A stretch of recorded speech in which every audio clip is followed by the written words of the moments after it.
Sir Mukesh लाल। हाँ sir ठीक है, अभी भी चक्कर से आ रहा है, घबराहट सी हो रही है। आज के इस वीडियो में बहुत सारी खबरें हैं जिस पर मैं रोशनी डालने का काम करूंगा और बहुत सारी अपडेट्स है जो आप लोगों के साथ शेयर करना बेहद जरूरी है। सबसे बड़ी खबर निकलकर सामने आ रही उत्तर प्रदेश से। उत्तर प्रदेश आजकल बहुत सुर्खियों में रह रहा है। वहां के एक सांसद है संभल के, जिनका नाम जियाउर रहमान बर्क है, जो शफीकुर रहमान बर्क के पोते हैं। अब उन पर तरह तरह के इल्जामात लगाए जा रहे हैं। क्यों लगाए जा रहे हैं इस पर आगे तफसीलात करेंगे। अब उन पर बहुत बड़ा इल्जाम बिजली चोरी का है। इससे पहले उन पर संभल में जो दंगा हुआ, उस दंगा को भड़काने का इल्जाम लगाया गया था। और अगर आज से 6 महीने पहले की बात की जाए तो एक कार एक्सीडेंट में उसमें जियाउर रहमान बर्क भी थे और उस कार से किसी व्यक्ति की जान चली गई। उस पर भी बड़ा इल्जाम लगाने की कोशिश की गई।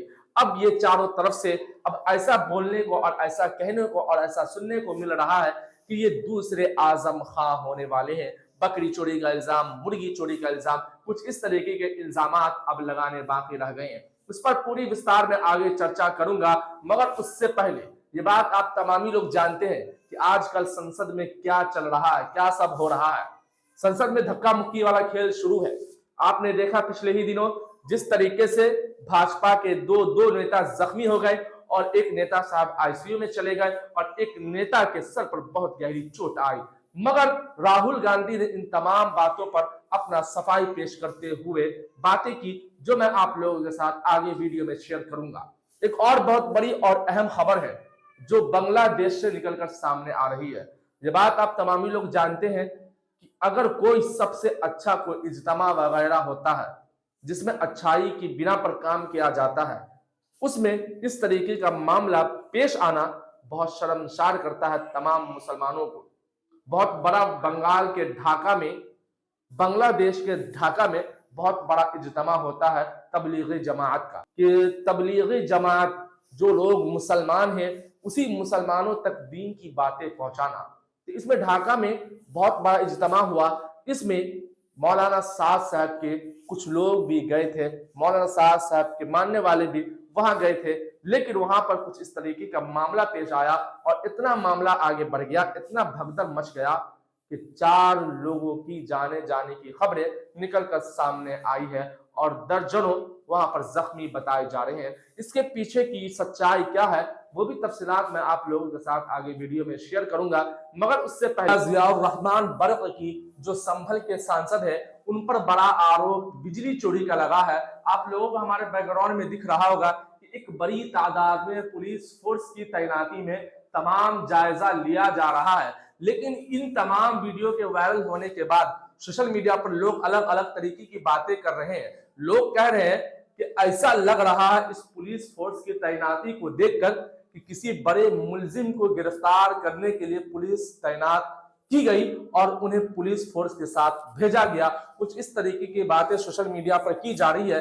लेकिन हमारा मानना यह है, हो सकता है ये बात कि वहां पर कुछ इस तरीके का मामला पेश ना हो और वहां पर फिर से कोई एक बार दंगा ना हो, इसीलिए वहां पर पुलिस की तैनाती की गई होगी, ये अलग बात होगी।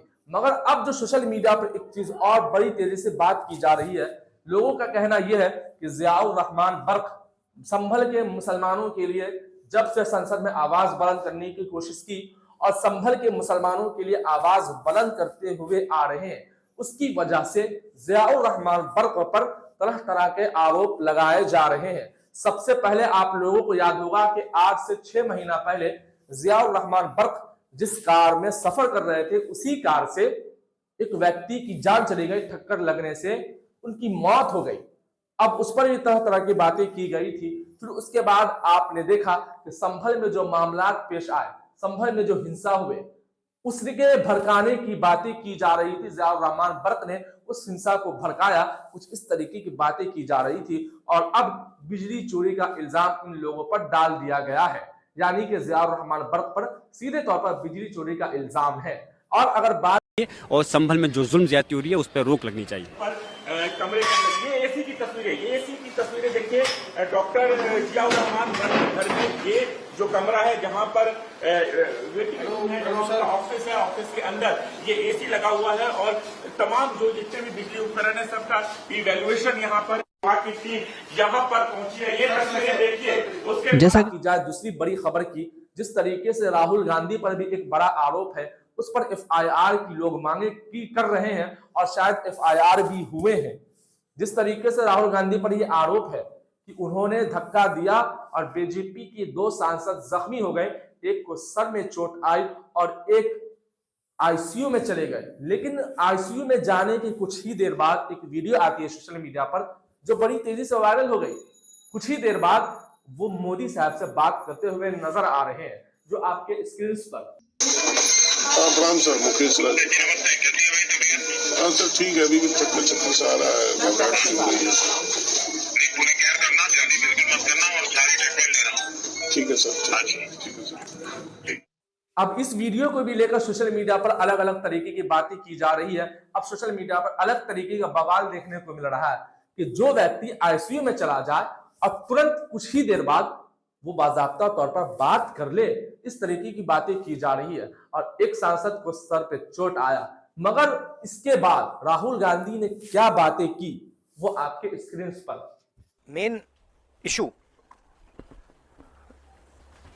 शुरुआत हुई पार्लियामेंट से कुछ दिन पहले, अदानी जी का वो यूएस में केस आया और पूरे टाइम बीजेपी ने उस पर डिस्कशन रोकने की कोशिश की। और बीजेपी की बेसिक स्ट्रेटेजी थी कि ये अदानी का जो मामला है इसकी कोई चर्चा ना हो, इसका कोई डिस्कशन ना हो, ये दब जाए। और शुरुआत में इन्होंने ये फुल टाइम इनका काम था, कभी कुछ डिस्ट्रैक्शन करते हैं, कभी कुछ डिस्ट्रैक्शन करते हैं। उसके बाद अमित शाह जी का बयान आता है और हम पहले से कह रहे हैं कि जो बीजेपी आरएसएस की सोच है, एंटी कॉन्स्टिट्यूशनल सोच है, एंटी अंबेडकर जी की सोच है, और जो अंबेडकर जी की मेमोरी है, जो उनका कंट्रीब्यूशन है, उसको ये लोग मिटाना चाहते हैं, खत्म करना चाहते हैं। और डायरेक्टली इनके मंत्री ने, होम मिनिस्टर ने डायरेक्टली सबके सामने जो उनका माइंडसेट है वो सबके सामने उन्होंने दिखा दिया। हमने कहा कि अपॉलॉजी होनी चाहिए और उनको रिजाइन करना चाहिए, नहीं किया। और आज फिर से इन्होंने एक नया डिस्ट्रैक्शन शुरू किया है। हम अंबेडकर जी की स्टैचू से सारे एमपी शांति से पार्लियामेंट हाउस जा रहे थे। पार्लियामेंट हाउस के सीढ़ियों पे बीजेपी के एमपी लकड़ियां लिए हमारे सामने खड़े होते हैं, हमें अंदर नहीं जाने देते हैं।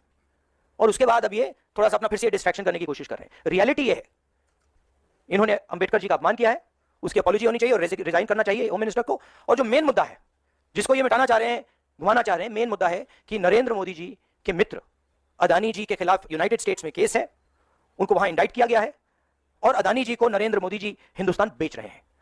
यह मेन मुद्दा है और इसकी डिस्कशन ये लोग नहीं। तो आप लोगों ने देख लिया, कुछ इस तरीके से राहुल गांधी ने अपनी तरफ से सफाई पेश की है। और अगर बात की जाए जो बांग्लादेश के ढाका में इज्तिमा किया गया, उसमें जो इस तरीके का मामला पेश आया, उसके पीछे की रीजन यही है और उसके पीछे की सच्चाई यही है। एक जमात मौलाना साद साहब की और एक जमात किसी और की थी, मगर मौलाना साद साहब की जमात वहां गई तो इनका कहना यह था, जो सोशल मीडिया पर बातें की जा रही है कि सारा जो काम है, सारा मामला हम देखे, हम सौंपे, इसलिए वहां पर एक झड़प हुई।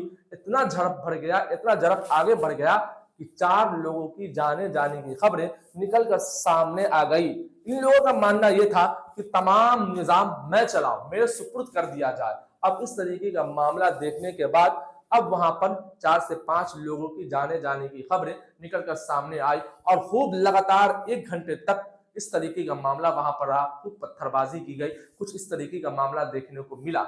लेकिन आज से पहले इस तरीके का मामला कभी नहीं पेश आया था, जो एक अमन और शांति का पैगाम देता था। जो जमात, तबलीगी जमात का मतलब ही होता है कि लोगों को नेक का अल्लाह की तरफ बुलाना। इस तरीके का मामला आगे कभी पेश नहीं आया था, जो आज आया। ये तमाम मुसलमानों का सर शर्म से झुक गया। आप इस मुद्दे पर क्या कुछ राय रखते हैं? आप अपनी राय जरूर हमें कमेंट बॉक्स में दीजिएगा और इस वीडियो को ज्यादा से ज्यादा लोगों तक जरूर शेयर करने की कोशिश कीजिएगा। अब उम्मीद है आप लोगों तक तमाम सच्चाई पहुंच गई होगी। तो बस एक बात कहूंगा, तो भाई आप तो वीडियो देख लेते हैं, मगर आपको बड़ी शर्म लगती है वीडियो को शेयर करने में। शेयर करें, कमेंट करें, लाइक करें, तमाम चीज करते हुए इस वीडियो को आगे जरूर शेयर करें। फिर मिलते एक नई वीडियो में नए अंदाज के साथ, नए खबर के साथ। अब दीजिए हमें इजाजत, जब तक के लिए वस्सलाम।